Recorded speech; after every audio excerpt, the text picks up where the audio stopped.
Questo servizio è offerto da Fare, servizi integrati per l'impresa. Un interessante e partecipatissimo convegno sulle politiche sociali della Regione Veneto e i rapporti con il territorio, organizzato dall'Associazione Vivi, presieduta da Domenico Riolfatto e coordinato da Loredana Borghesan, si è svolto martedì sera nella sala veneziana del Castello di San Zeno. Abbiamo chiesto alla coordinatrice Borghesan di spiegare le motivazioni che hanno indotto l'Associazione Vivi ad organizzare questo convegno. Il sociale è sicuramente un argomento molto sentito che può allargarsi in tantissimi ruoli, in tantissimi momenti. Appunto per questo motivo abbiamo cercato di vedere di dare una risposta al territorio. In modo particolare non è che ci poniamo l'obiettivo di risolvere i problemi del sociale con un incontro, ma sicuramente di sensibilizzare, di parlarne, e penso che questo sia già un successo.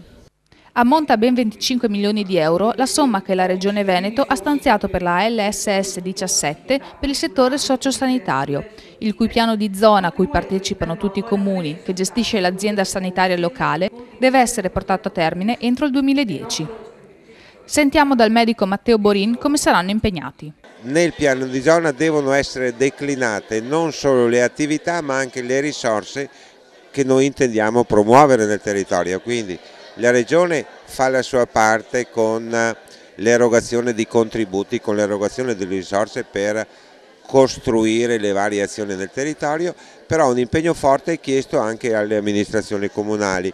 All'assessore alle politiche sociali della Regione, Remo Sernagiotto, chiediamo qual è la filosofia operativa che sovrintende il suo settore. Dobbiamo guardare all'ultima lira, come dicevamo una volta, tutte le risorse con obiettivi precisi, mirati a dare risposte ai problemi di questa nostra gente.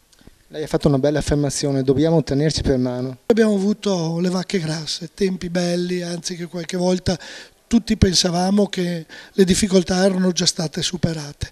Oggi è tornato un momento di difficoltà, questo è un tempo dove tutti dobbiamo tenerci per mano.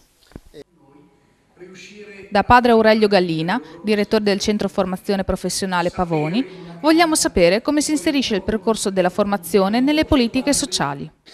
La nostra associazione si occupa soprattutto di formazione professionale dei giovani e anche una piccola attività assistenziale per ragazzi che sono in difficoltà e che i servizi sociali affidano alla nostra comunità alloggio. Domenico Riolfatto, presidente dell'Associazione Vivi, tira le somme della serata. Aver capito che la centralità della persona è fondamentale per il Veneto è un fatto anche di grande conforto per chi ha la nostra cultura, la cultura della solidarietà, dell'amicizia e soprattutto una società non è una società completa che si possa definire avanzata se non guarda soprattutto alle persone più deboli e a quelle che hanno maggiore bisogno. Al convegno è intervenuto anche l'assessore Clodovaldo Ruffato che, oltre a portare la testimonianza della Regione sull'argomento, ha ricordato l'anniversario del Consiglio regionale del Veneto. Quest'oggi la Regione compie 40 anni, trascorso questo primo periodo, adesso la Regione è matura per essere compiuta nelle sue competenze e attraverso il federalismo fiscale speriamo effettivamente che possa avere anche quelle risorse necessarie per dare le risposte al nostro territorio.